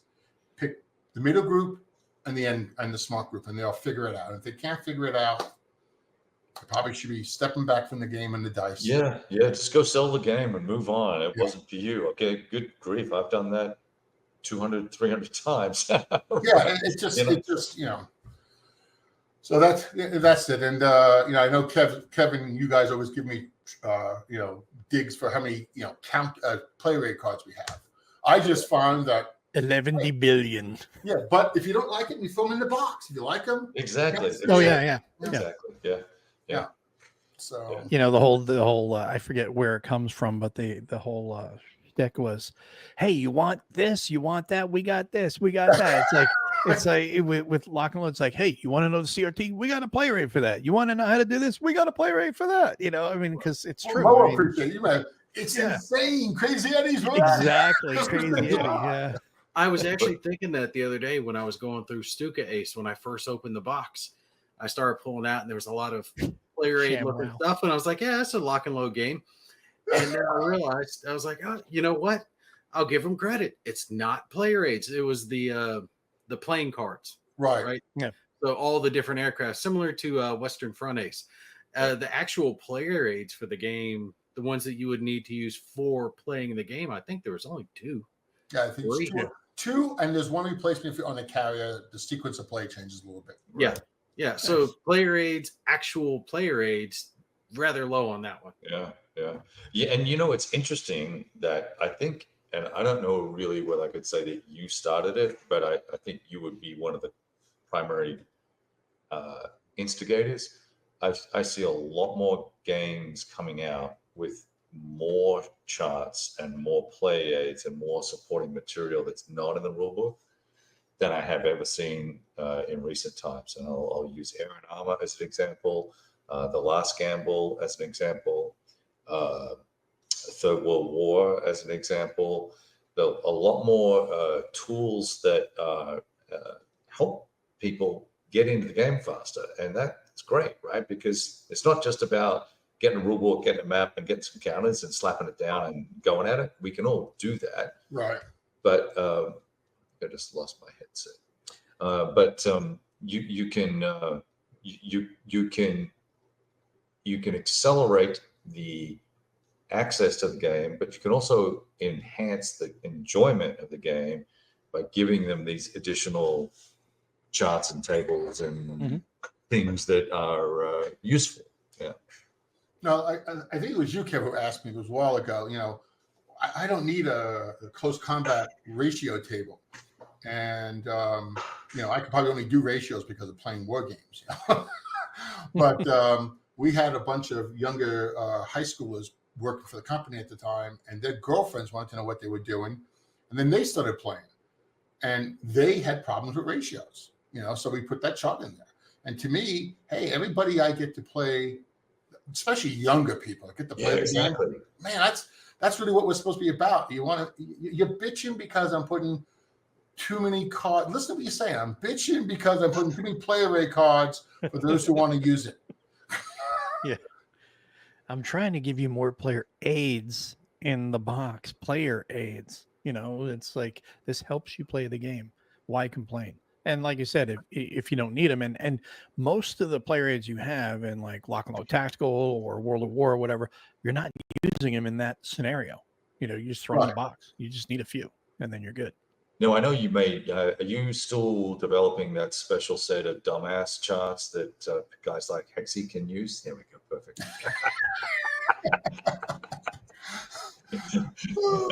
Sorry, I had to do the Hexy. Sorry. The hex charts. The hex charts. Can someone define a hex for me, please? Do you see what we did now? We just released. I did it as a test.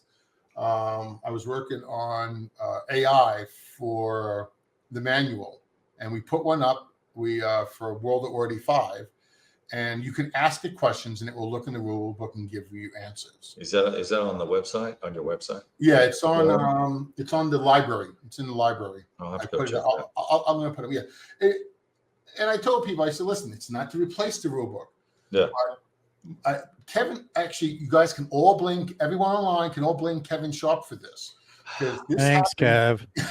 This happened because we were in Seattle many years ago, and I was watching him play Heroes of the Pacific. And I was just sitting there quietly watching him. I forget the other gentleman, but he's a good buddy too now.